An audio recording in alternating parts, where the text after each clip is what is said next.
Hello বন্ধুরা, তোমরা সব কেমন আছো? দেখো আমি আরও একটা রেসিপি নিয়ে চলে এসেছি। রেসিপি বলতে পারো আর নয়তো বলতে পারো এক ধরনের মালপোয়া।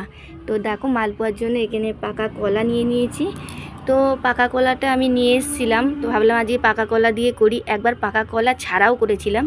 তো এখন পাকা কলা চিনি দিয়ে আমি একটা পেস্ট করে নেবো, ওর মধ্যে কোনো জল দেব না। এবার দিয়ে দেবো ওই কাপের মাপে 1.5 কাপ ময়দা বা আটা, তোমরা যেটা খুশি দিতে পারো। আর 1 কাপ দেবো সুজি, দিয়ে সব কিছু দিয়ে একসঙ্গে মিক্সড করে নেবো। মিক্সড করে অল্প অল্প দুধ দিয়ে একটা ঘন পেস্ট করে নেবো। আগে দেখবো দুধ লাগে কি না, যদি দুধ লাগে তাহলেই দেবো, জল দেবো না, জল দিলে টেস্ট হবে না। তো এর মধ্যে একটু মৌরি দিয়ে দিলাম। তো দেখো আমার দেখে মনে হয় একটুখানি এটা বেশি গাঢ় হয়ে গেছে, তো এর মধ্যে আমি দুধ দেবো। দুধ দিয়ে ঘনত্বটা একটু ভালোভাবে করে নেব। তো এই দেখো, এটাকে কিন্তু ভালো